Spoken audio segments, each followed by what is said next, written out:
जी, अस्सलाम वालेकुम नाज़रीन, प्रोग्राम ख़बर के साथ हाज़िर हैं। गुज़श्ता दिनों एक्सीडेंट हो गया था मेरा और ये राइट आर्म जो है ये फ्रैक्चर हुआ है उसमें, जिसकी वजह से काफ़ी अब दिनों के बाद प्रोग्राम हम कर रहे हैं। अब अल्लाह का शुक्र है, तबीयत पहले से बेहतर है और अल्लाह उम्मीद करते हैं तो इंशाअल्लाह ताला ठीक हो जाएगा। आज का प्रोग्राम हम जारी रखेंगे। जैसा कि सियासी सूरत-ए-हाल के बारे में आप भी सब जानते हैं कि जिस टाइम सियासत में बड़ी गर्मा गर्मी है और इमरान खान साहब असम्बलियाँ पंजाब असम्बली को और KPK की असम्बली को तोड़ने पर बार बार धमकियाँ दे रहे हैं कि मैं फ़लाँ तारीख को ऐलान करूँगा। अब 17 तारीख को उन्होंने ऐलान करना है। तो इसी तरह तोशा खाना का भी इशू है। वो कहते हैं जी तोशा खाना के अलावा कोई चीज़ करप्शन की है, ये भी करप्शन है। ये जो रियासत मदीना की बात करते हैं, ये भी करप्शन के ज़िम्मे में ही आता है कि तोशा खाना का हिसाब आपसे मांगा जाएगा खान साहब। तीसरा ये कि नवाज शरीफ साहब जो कायद हैं जी मुस्लिम लीग नून के, उनको अपने वतन वापसी के हवाले से अपना बिल्कुल फ़ैसला क्लियर करके सुना देना चाहिए। उन्होंने पाकिस्तान में अगर सियासत करनी है तो उनको पाकिस्तान में आके सियासत करें, गो में ना जाएं। 4 दिन अगर जेल में काटनी पड़ती काटें, अगर मुकदमा झूठे हैं तो सारे हल होंगे। तीसरा ये कि जी ये जो इंतखाबात का मुतालबा किया जा रहा है, ये भी हम डिस्कस करेंगे आज के प्रोग्राम में कि इंतखाबात आइन और कानून के मुताबिक अगस्त में या होने चाहिए, सितंबर अक्टूबर में, या फिर इमरान खान की ख्वाहिश के मुताबिक ये फौरी होने चाहिए।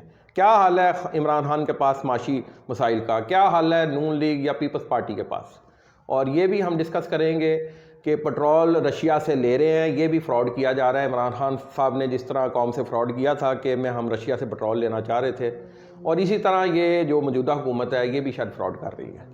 बिलावल भुट्टो ने पर्दा उठा दिया इसमें से कि हम पेट्रोल नहीं ले रहे रशिया से। इस हवाले से भी हम डिस्कस करेंगे। जी रिजवान साहब, आज एजेंडा है और काफ़ी तवालत के बाद ये कोई सियासी प्रोग्राम भी हम कर रहे हैं इश्यूज़ पे।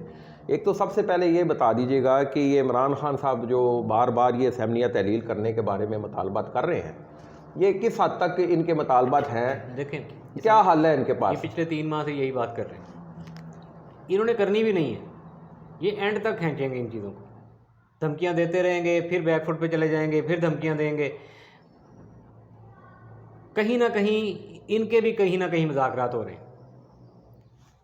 जैसे वो खुद भी कह रहे हैं कि मुज़ाकरात के दरवाजे हमेशा खुले रहते हैं, क्योंकि ये तो सब बैठे होते हैं कि किस वक्त इनको खैर डाल दें भुट्टो वाले।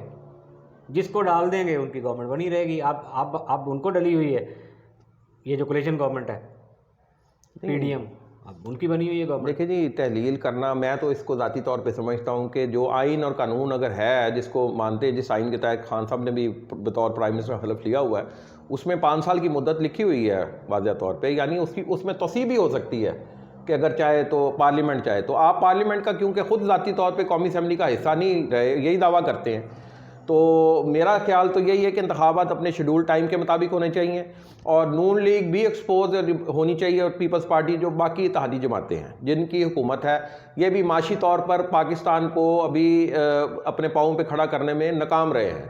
ख़ास तौर पे सागदार भी आए हैं, इनके पास भी कोई मुझे लग नहीं रहा कोई एजेंडा है। कोई सूरत हाल जिस तरह तेज़ी से ख़राब हो गई है, बुरे तरीके से नाकाम हो रहे हैं जी। बिल्कुल आप डिफ़ॉल्ट के बिल्कुल करीब चले गए।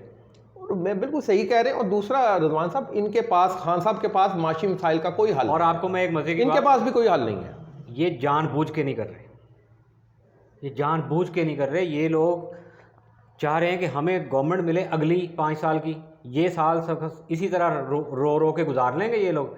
अगली गवर्नमेंट जिसको वो देंगे, वो जो कहते हैं ना कि हम न्यूट्रल हो गए, वो न्यूट्रल नहीं होते हैं कभी भी पाकिस्तान में। अगर आज वो न्यूट्रल होने की कोशिश करेंगे तो 2 दहाइयाँ लगेंगी उनको न्यूट्रल।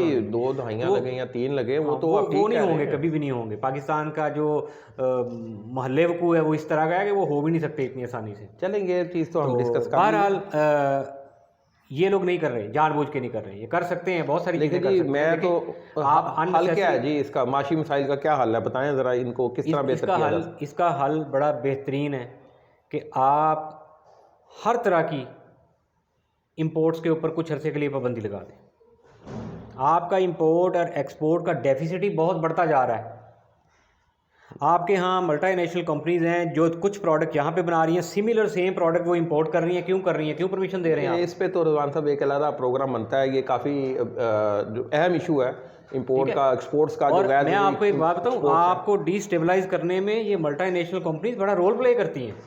बिल्कुल सही कह और रहे हैं। ये पीछे पीछे कोई ना कोई एजेंडा चल रहा होता है इनके यहाँ भी। अच्छा, दूसरा ये बताएं, ये रशिया से इमरान खान साहब तशरीफ़ लेकर गए इसी साल बतौर प्राइम मिनिस्टर, तो उन्होंने कहा जो हम तो सस्ता तेल लेने जा रहे थे वो भी फ्रॉड किया खान साहब ने।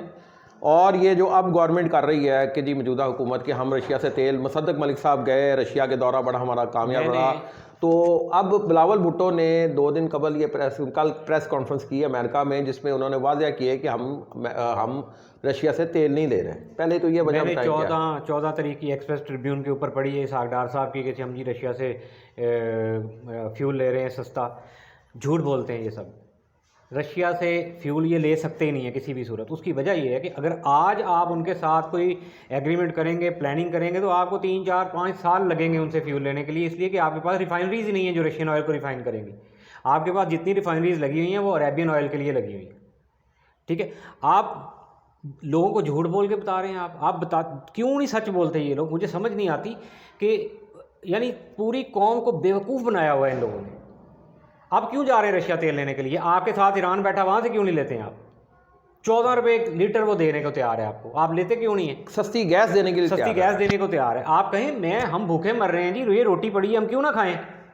अच्छा इमरान साहब, ये भी पता लग गया कि फिलहाल तेल तो शायद नहीं आएगा, सवाल ही नहीं दूसरा ये मुझे ज़रा बताइएगा कि कुछ जो, और हाँ, अगर ये रशिया से रिफाइंड ऑयल लेंगे तो वो आपको कॉस्ट इतना हाई कॉस्ट करेगा कि आप यहाँ पे अफोर्ड ही नहीं कर सकते। यानी सस्ता तेल नहीं है। इंडिया में ऑयल फाइनेंस लगी हुई है, इंडिया ने बड़ी पुरानी प्लानिंग है जी उनकी। अच्छा, मैं अब ये दूसरा समअप करें इस चीज़ को, ये मुझे बता दें कि रियासत मदीना का नारा जो लगाते रहे खान साहब, और जो उमर बिन मारूफ एग्जाम्पल्स वो दे रहे हैं, तो इनसे तोशाखाना का हिसाब लिया जाएगा, लेना चाहिए। जो अपने आप को बहुत ईमानदार, जो अपने आप को ईमानदारी का लेबल लगा के कहता है कि मैं बहुत ईमानदार हूँ, सबसे पहले उन तोशाखाना से तवाइफ का जो है तोहफे हैं उनका हिसाब देना पड़ेगा, जो अरबों रुपए मालियत के थे और जो सिर्फ चंद करोड़ के बस उन्होंने ख़रीदे और मार्केट में बेचे।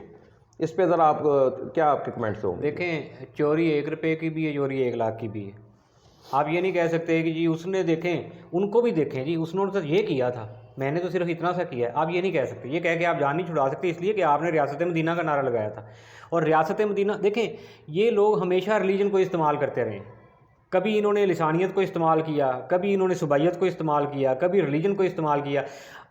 वैसे अगर रियलिटी में देखा जाए तो पाकिस्तान एक इस्लामी मुल्क है ही नहीं, सिरे से ही नहीं है। इसलिए कि जब ये बना था, जिस मकसद के लिए बना था, वो मकसद आपने बनने के फ़ौरन बाद ही खो दिया। बिल्कुल सही। तो आपका यहाँ पे मैं कहता हूँ बेवकूफ़ है ये कौम जो इनके पीछे लगती है कि जी ये मजहबी नारों के ऊपर। देखिए जी, मैं तो जूते मारने चाहिए जो बात करता है इसको कहता हूँ, हमारी जो अदलिया का भी किरदार बड़ा मतनाज़ा रहा है माजी में। ठीक है जी, माजी में क्या, आज कौन सा अच्छा है? माजी में भी रहा है। मैं तो आज का भी इस पे भी एक आप माशाल्लाह नीचे से टॉप 10 में आते हैं इंसाफ के अंदर। नहीं, मैं अब यही कह रहा हूँ कि अदलिया का भी बड़ा रोल मतनाज़ा रहा है जी। पहले ताहयात नाअहली हो गई, उसके बाद वो बाहर तशरीफ़ ले गए। सियासत, ये ऐसी मुल्क में ऐसी सियासत होती है जी कि जिसमें अनारकी और तबाही फैल गई पकड़ के। और ये तो मैं खान साहब को भी कहूँगा जी, आपको अपना हिसाब देना होगा। हज़रत उमर अलैहिस्सलाम अगर अपनी चादर का हिसाब दे सकते हैं, तो खान साहब आपसे भी एक पाई का हिसाब लिया जाएगा, वो आपको देना पड़ेगा। अगर ये नून लीग या बाकी लीडरों को हिसाब के लिए पेश होना है आगे, तो ये आपको भी उसी कटहरे में खड़ा होकर जवाब देना पड़ेगा। ये प्रोपागंडा करने से ये मसाइल का कोई हल नहीं है। बहुत सारी चीज़ें हैं जी, कई 100 किलोमीटर के रोड पेपर्स के ऊपर बन गए, उसके पैसे भी रिलीज़ हो चुके हुए हैं केपी के अंदर। अब किस चीज़ को आप उठाएंगे? नहीं, बहुत सारी चीज़ें हैं। अगर देख रहे हैं आप अपना माशी एजेंडा भी बताएं, क्या आपके पास मसाइल का हल है? क्यों आपको कौम एक दफ़ा फिर मौका दे? आपने 4.25 साल में क्या कारकर्दगी दिखाई है? ये तो कौमी हुकूमत बननी चाहिए, वो संजीदा लोगों की, टेक्नोक्रेट्स की। अभी तो जो मैं तो ज़ाती तौर पे समझता हूँ कि इंतखाबात होने ही नहीं चाहिए फ़िलहाल तो, और ये कौमी हुकूमत बनाई जाए, इसमें संजीदा लोग शामिल हों, मस्खरे लोग बिल्कुल शामिल ना हों जो प्रोपागंडा करते हैं झूठा, जो कौम के जज्बात के साथ खेलते हैं, जो कौम को गैर यकीनी सूरत-ए-हाल में पैदा करने, उसमें डालने की दोबारा कोशिश कर रहे हैं। डिफ़ॉल्ट हो गया। अगर हो भी रहा है तो यार आप इस तरह के बयान क्यों दे रहे हैं? जो पब्लिकली जो मुल्क की तबाही का बाइस बन रहे हैं। इंशाल्लाह ताला नाज़रीन नेक्स्ट प्रोग्राम के साथ दोबारा हाजिर होंगे, इस उम्मीद के साथ कि हमारे जो सियासतदान हैं होश के नाखुल लें और मुल्क के लिए बेहतर सोचें और मुस्बत सोचें, अपनी लड़ाई में मुल्क का नुकसान ना करें। इंशाल्लाह दोबारा हाजिर होंगे, तब तक के लिए अली फारूक और रिजवान चौधरी को इजाज़त दीजिएगा। अल्लाह निगहबान।